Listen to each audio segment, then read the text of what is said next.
করেছেন। বিভিন্ন মাদ্রাসার এতিম ছাত্র অল্প কষ্টে অনেক সময় আমরা রাত জেগেছিলাম। কি রিক্সাওয়ালা, কি শ্রমজীবী মানুষ, কি কৃষক, কি শ্রমিক, আজকে বাংলাদেশে এক বাক্যে সকল মানুষের আগার এখানে খতম হয়েছে।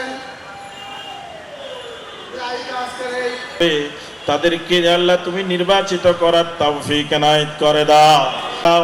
এই নগরীর অলি গলি রাজপথ থেকে বিশৃঙ্খলা মারামারি হানাহাটি আপনজন বিগত সময়ে জুলুম অত্যাচারের সম্মুখীন হয়ে যায়। রব্বুল আলামিন উলামায়ে কেরাম ফুতাবায়ে জামায়ে মাসাজিদ মুহাদ্দিসিন কেরাম করেছিলেন নতুন প্রজন্মকে সুশিক্ষায় শিক্ষিত দরপীর আউলিয়াগণ মুহাদ্দিসিনগণ ইমাম সাহেবগণ যত দোয়া করতেছে, আয় আল্লাহ দিনের শেষ ভাগে রাতের সূচনার শুরুতে আল্লাহর বিরুদ্ধে ষড়যন্ত্র করে এ আল্লাহ তাদের উপদ্রব থেকে লা ইলাহা ইল্লাল্লাহু মুহাম্মাদুর রাসূলুল্লাহ।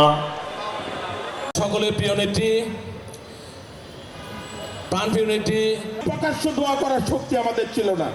অনেকে নীরবে রোজা রেখেছে, সদকা দিয়েছে, নফল নামাজ পড়েছে, কোরআন খতম করেছে, আর সেই দোয়ার শক্তিতে আল্লাহ রাব্বুল ইজ্জাত বেগম খালেদা জিয়াকে আল্লাহ রাব্বুল ইজ্জাত বেগম খালেদা জিয়াকে চট্টগ্রাম মহানগর যুবদলের সাবেক বাংলাদেশি জাতীয় জামাত ও ইসলামের সমন্বয় এখানে বক্তব্য রাখার জন্য আসলে আমরা মায়ের চেয়ে অনেক বেশি ভালোবাসি।